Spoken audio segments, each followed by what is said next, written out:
You and your son are on a totally normal flight, save for the lack of any passengers, when you're ripped from the sky and into the forest below.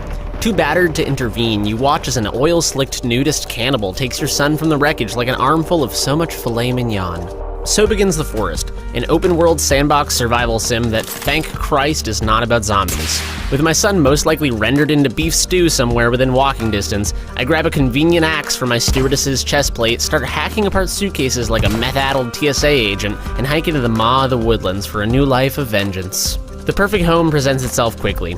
I chop down a dozen trees, build a little shelter, roast up a lizard, listen to the birds singing, and I'm thinking that maybe things aren't so bad after all.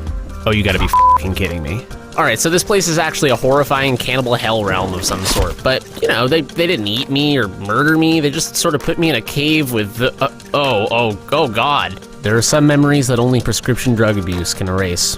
The Forest is a game that hinges on the counterpoint between two types of experience. The first of these fits squarely into the horror genre.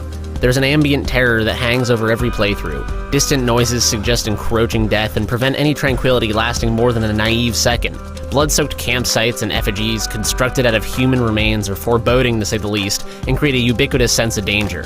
More overt scares come from the entire island of cannibals as they attempt to sample your flesh. Watching them wander the hillsides in groups or congregate at small encampments makes these natives feel like living, breathing predators with depth and intelligence, instead of just faceless villains.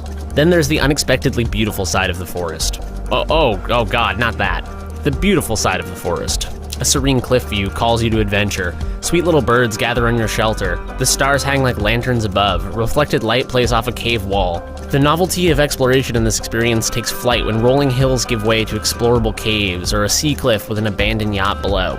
It makes me want to uncover this world instead of feeling obligated to. Due to its alpha state, there aren't quite enough of these set pieces in The Forest yet, but the promise is there. Overall, The Forest is an impressive game in spite of its many glitches and its unfinished state. The experience needs to be fleshed out with more to discover and the addition of end goals to motivate players' actions, but there is enough in this early access title to get me excited for the finished product.